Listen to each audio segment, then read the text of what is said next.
So a couple things. So first of all, it's midsummer and it's ridiculously cold in this office right now, which is the reason why I'm wearing my down jacket. Go figure, okay?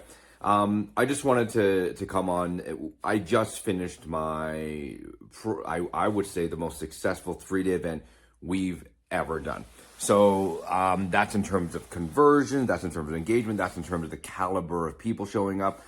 So I'm really, really thrilled with the results, and I'm just kind of, you know, what's really tough, and some of you will acknowledge this, is um, going from like full out like day, morning, afternoon, evening, nighttime, repeating it for the last 3 weeks or 2 weeks, and then all of a sudden you're like, I have space. What do I do with my time? And I'm having a hard time coming down. Anyways, I wanted to chat about this because I think there's an important lesson in this. And yes, I worked really, really hard before that. And I think the real lesson here is it was successful because of small aggregate movements that we do beforehand. So a lot of times we make these big decisions like, I'm going to go do this. I'm going to create this amazing course, which I love. I'm going to create this high ticket offer. I love that. I think you should always be creating. And we measure our success on the success of that outcome, right? And if it's a big success and you don't get it, you feel like a failure. And that's not the case. And I think what we need to be doing is celebrating the aggregate, because realistically, the quilt of success the quilt of success is woven by the aggregate, small, courageous steps you take going forward. And that's what I want to come on and say. So, the only reason why I could do this is because, we have a team that is, quite frankly, amazing now. Number one. Number two, I've learned from the past 7 events how to put these on. Number 3, I decided to make not one change, but many, many changes throughout. Number 4, I decided to hire someone with my offer. And so the offer value went up and we still closed the same percentage.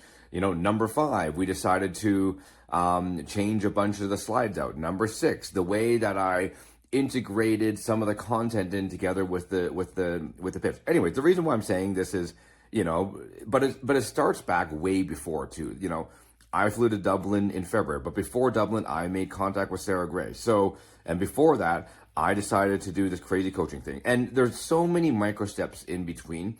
And I think that's what I want to come on talk about today is basically, even if you hit your goal, please do not see it as a failure, because again, the quilt of success is the aggregation of all these small, courageous moments just woven together.